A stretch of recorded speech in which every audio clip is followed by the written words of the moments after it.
Right now, so just pass the reins. I like that jacket. Where did that one come from? Oh, this is me right here. You know, Usman84kg.com. Go ahead and click the link. Get you a jacket. Nice new one. We're going big time now. You're starting going clothing line? Yeah, of course. You gotta start something. You can't get punched in the face forever. There you go. Obviously, this is a rematch people wanted to see for a long time. It's been almost 2 years. How much do you think you've evolved since the first fight? Do you think you I know you said you've lapped the division, but do you feel like you've lapped Colby in terms of skills? Yeah, I mean, I'm just in a place to where I understand what I do. I understand where I'm at. You know, early on in my career, it was like, oh, you live and fight. Literally, you're living fight to fight. So it's like, I gotta survive. I gotta win. I gotta win. I gotta win.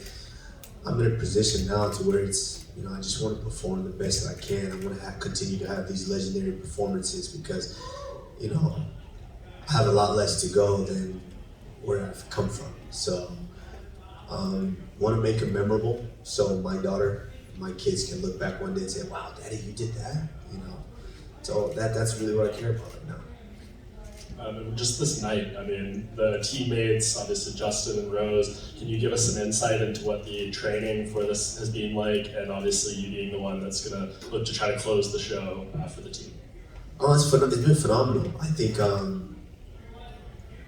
in Jacksonville, the last fight I fought, it was great. I wanted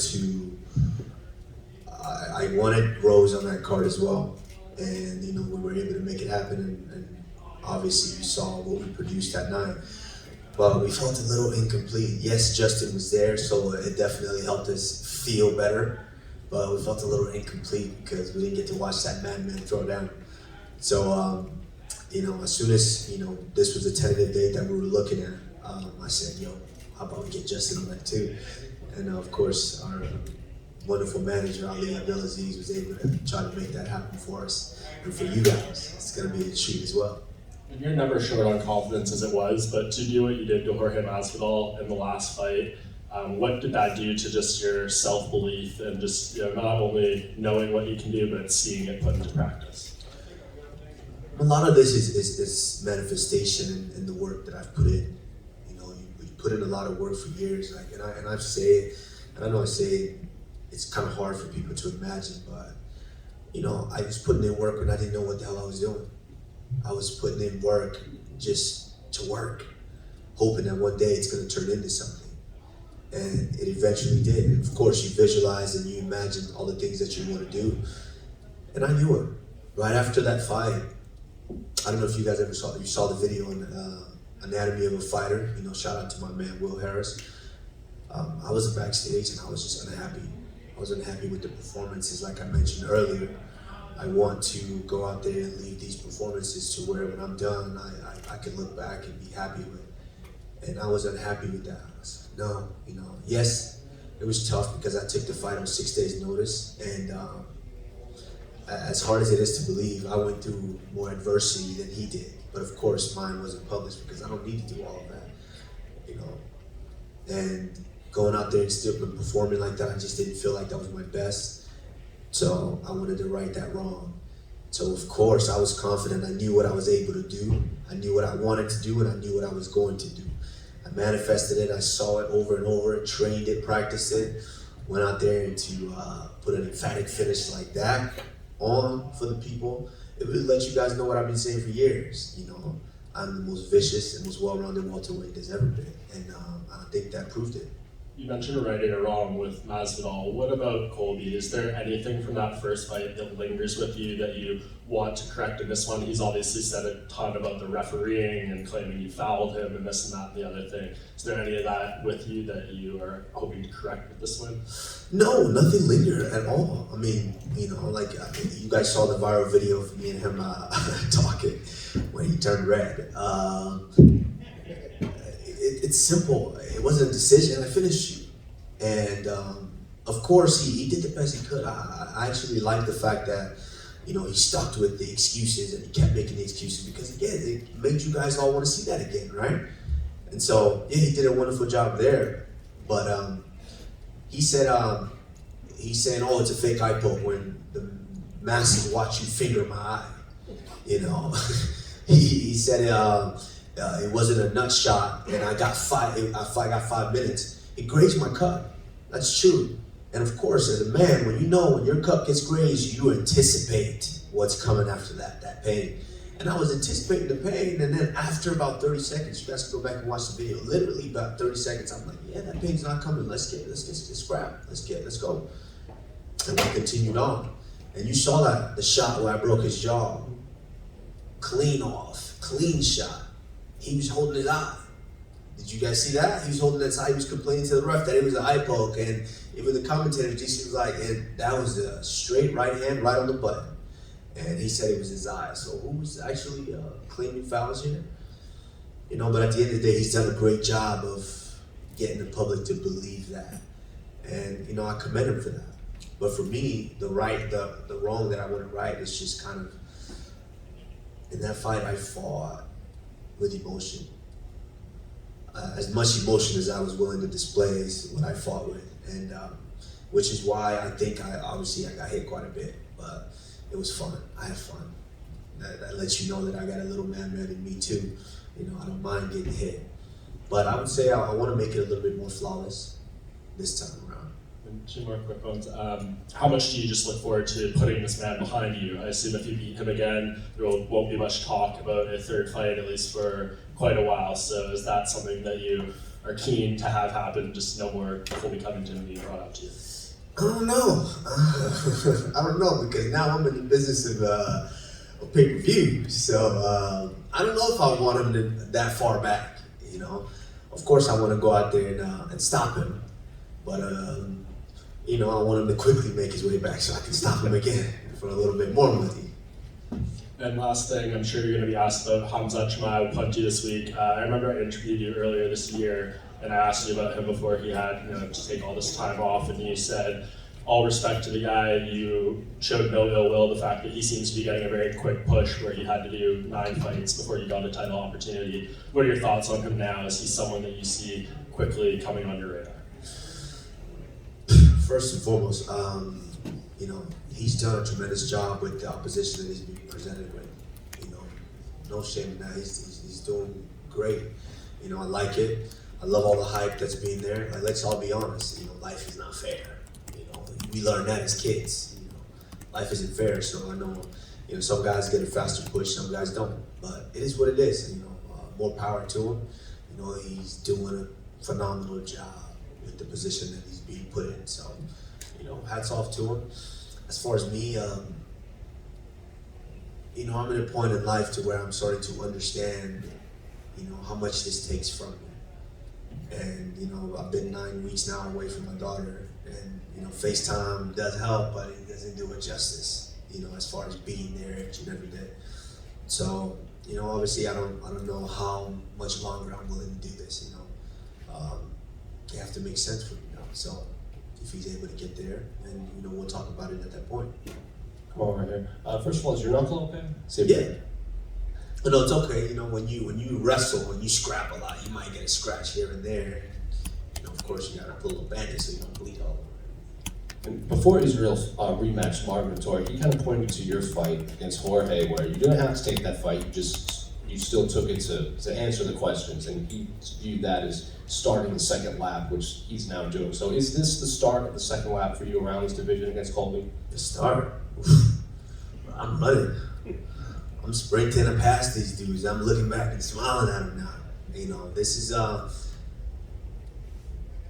fun one. I'm having fun with this now. That's the thing. I'm having fun with it now.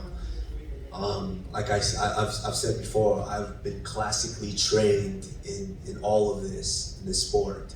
You know, coming up and watching guys like Sugar Rashad Evans and going with him to these media tours and these big fights. You know, I was able to get an inside look at what this could be to where I was able to dream and manifest what I wanted to be. So being up here and having these opportunities now, I'm just, you know, blessed, and you know, it feels great. I'm having fun. And obviously, since your first fight with him, you've since joined Trevor Whitman. He's also changed camps, and he said he's added a whole lot of new wrinkles to his game. So are you expecting a completely new Colby Covington, or is it like like what Tyson Fury's corner said when they fought Deontay Wilder, like a fighter's always just going to go back to what got them to the dance, no matter how much they try to add this deep into their career. Yeah, I mean, obviously you guys saw what I've done because, you know, I've been fighting, you know, so you guys have seen that. For him, I can't necessarily say the same because knowing the kind of guy that he is, and like I said, we have mutual friends, so I get a good glimpse. I've gotten a good glimpse of who this guy is outside of the cage, and judging by that, you know, I think he's the same asshole, and yeah, just at a new team. So at the end of the day, when you get in there with a lion like me and I hit you in the mouth, you're gonna resort to what you know best, and you're gonna throw whatever those coaches are saying out the window because you don't really give a shit because you're really an asshole. And finally, Michael Chandler was in here earlier and he jokingly called you a narc, and then obviously he was joking. He said he still considers you a good friend. Justin Gaethje said that even if he asked you for advice, it wouldn't even matter because they're still getting into a fist fight. So as someone who knows both men very well, what can fans expect in that fight? I'm not asking for a prediction, but it's the fight in general. My prediction, Michael Chandler's a very, very good fighter, explosive fighter. You know, it's one of the reasons me and him kind of bonded while he came down to H Kickboxing a few years back is the fact that we like to work, we like to train smart, we like to train hard and often. And so me and him gravitated towards one another. And so, yeah, I was able to get a good glimpse of who he is as a competitor. And, you know, excellent fighter, very good, hard-nosed fighter. It's so funny how similar these guys are. Justin's just a savage, really. The only word to describe him is this guy that kind of loves fighting. I mean, honest with you guys, I don't necessarily love fighting. I love to compete, but this guy just loves what he does. He eats, sleeps, and breathes this. So you guys can expect just the fireworks. And this is one of those fights to where if both of these men are standing after that third round, you can tell that they're just nuts. Just madmen, they can definitely take a shot. Kamaru, you mentioned Hamzat here, and you said you haven't got long left in his career. When people start bringing up names like him to you, is there a feeling of like, oh, a champion's work is never done? Like you get rid of one guy and there's already the next guy ahead of you. I mean, that's how it is. Like, come on. After I get done with the fight, what did you guys do last time? I just sent Masvidal to the shadow realm, and you guys are, so who's next? It's Colby next, you know? Like that's what it is. It's always going to be that way. And if all champions, you know, especially some of the best champions in the world, continue to listen to that, then basically all you guys want to see is me continue to be successful until I'm not successful. Then you guys can then put that stamp on it and say, he's washed up, he needs to leave. You know, I want to be that champion who does it I want to do it on my own time. You know, I like Khabib, and I know a lot of people have been throwing a lot of shades, saying a lot of things about Khabib leaving when he wanted to leave. That's how you do it. You know, even George St. Pierre, that's how you do it. You leave when you want to. You know, you don't let the sport retire you. So, yeah, whenever I feel like, you know, that time's there, it's time for me to go. We speak about you lapping the division now, and I think you're in this legacy building phase of your career where people are just kind of throwing any situation that you'd see, or what can you rise to? You know, I saw you doing an interview yesterday, like, oh, can you win another belt? For you personally, what builds more for your legacy? Lapping a division over and over again, or winning a second title in a one-off? To me, I don't really, let's be honest, I've kind of done what there is to do in MMA, in UFC. You know, this Saturday, live on ESPN, pay-per-view at Madison Square Garden. What's bigger than that? I've headlined pay-per-views before. The first event back with fans, and look how that looked, how that pay-per-view went. You know, fought Kobe the first time, T-Mobile Arena, headlined that. You know, went all the way to Abu Dhabi, headlined that, and Fight Island won. I mean, what is there to do in the sport? I've done it, you know. You talk about legacy, like look what I've done to this point. You know, when I'm done and I walk away, guys are gonna look back and say, wow, he was special, just like we've done with some of the greats. And so if I'm looking at legacy, I wanna do something that's not been done before. You know, these guys don't really scare me anymore. I mean, of course, there is the fear of myself and not, you know, competing and not looking the way that I wanna look. But what scares me is since when in history have we ever seen pound for pound in both combat sports at their prime go at it? We've never seen that. You know, Wouldn't the world love to see that? I know I would. More up to your left over here. Not to give anything away, but for the last fight with Colby, you kind of said, I'm going to keep it on the feet for the fans, throw down with him a bit. This time around, I'm getting the sense from you that maybe not having the same feeling, so like I said, not to give anything away, but can we expect some wrestling in this one? What are we thinking? Listen, I'm better than this guy in every way possible. I'm just better than him. And that's just one thing that I do well that I didn't realize until, these wins started racking up. I'm like, I kind of control these fights and where they take place and how they go. Let's work on that. And so, yeah, the fight's gonna play out wherever I want him to play out. Like, obviously, if he wants to not take as much punishment and he's gonna try to wrestle, then he's gonna realize very quickly, I'm a much better wrestler than him. Then he's gonna have no choice but to stand. But if I want to take him down, I could take him down. And I can take him down if I want. So we'll have to see. The only thing is, like I said, that first one I wanted to, the world wouldn't have been satisfied if I hadn't done that to him. And so that's one of the main reasons why I wanted to do that. This one, I'm going to be strategic, but you can rest assured that I still want to do some harmful things. And I wanted to ask you about your brother Mohammed, who he's coming off a loss in the PFL, but that's always a big kind of thing for fighters, to turn around and come back from that. So I'm just curious how you've kind of been helping him and giving, sharing advice and all that kind of thing going forward, and what potential he has still in the sport. Yeah, I mean that wasn't his first loss. That was his second loss. He lost before, and he bounced back, and he got some wins, and then got that opportunity. So he's gonna do the same.